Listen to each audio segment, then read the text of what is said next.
اعوذ باللہ من الشیطان الرجیم، بسم اللہ الرحمن الرحیم۔ میرا نام سید فیاض احمد ہے۔ میں گورنمنٹ یو پی ایس ملک پورہ زون ماور کا استاد ہوں۔ میں آج 8ویں جماعت کی اردو کتاب کا سبق نمبر 9 جس کا نام ہے سگریٹ نوشی کی تباہ کاریاں، جو کہ پیج نمبر 60 پر واقع ہے، پڑھانے جا رہا ہوں۔ سائنسی تحقیقات نے یہ بات ثابت کر دی ہے، سائنسی تحقیقات، سائنسی جستجو نے ہمیں یہ بات ثابت کر دی کہ سگریٹ پینے والوں کی اکثر تعداد دل کی بیماریوں میں مبتلا ہوتی ہے، کہ جو لوگ سگریٹ پیتے ہیں ان کی اکثر تعداد دل کی بیماریوں میں مبتلا ہو جاتی ہے۔ سگریٹ نہ پینے والوں کے مقابلے میں سگریٹ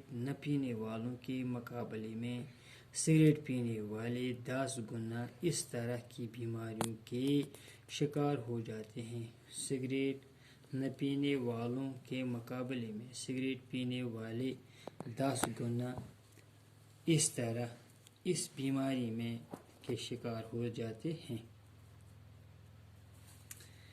کئی لوگوں کو گلے اور پھیپھڑوں کا کینسر بھی ہو جاتا ہے۔ کئی لوگوں کے گلے میں یا پھیپھڑوں کا کینسر ہو جاتا ہے۔ تمباکو کے اندر جو کیمیاوی اجزاء پائے جاتے ہیں، تمباکو کے اندر جو بھی اجزاء پائے جاتے ہیں، ان میں نکوٹین ایک خاص جز ہے۔ نکوٹین کے بارے میں تحقیق کرنے والوں کی یہ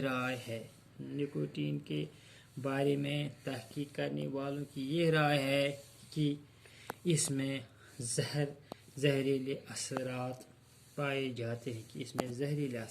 جاتے ہیں، جو کینسر جیسی مہلک بیماری کو جنم دے سکتے ہیں، جو کینسر جیسی خطرناک بیماری کو جنم دینے میں مددگار ثابت ہوتی ہیں۔ ماہرین ماحولیات کے مطابق سگریٹ نوشی بھی ماحولیات کی آلودگی کے ذمہ دار ہیں۔ ماہرین ماحولیات، جو ماحولیات کے ماہر لوگ ہیں، ان کے مطابق بھی سگریٹ نوشی بھی ماحولیات کی آلودگی کے ذمہ دار ہیں۔ یہ سگریٹ نوشی جو ہے، یہ بھی ماحولیات کو آلودہ کرنے کے لیے ذمہ دار ہوتی ہے، کیونکہ اس کا دھواں ہوا میں پھیلنے کے بعد پورے ماحول کو متاثر کر دیتا ہے۔ کیونکہ اس سگریٹ کا دھواں پینے کے بعد پورے ماحول کو متاثر کر دیتا ہے۔ سگریٹ نہ پینے والا بھی اس دھواں کا کسی نہ کسی طرح شکار ہوتا ہے۔ جو لوگ سگریٹ نہیں پیتے ہیں، وہ بھی اس دھواں کی وجہ سے اس کا شکار ہو جاتے ہیں۔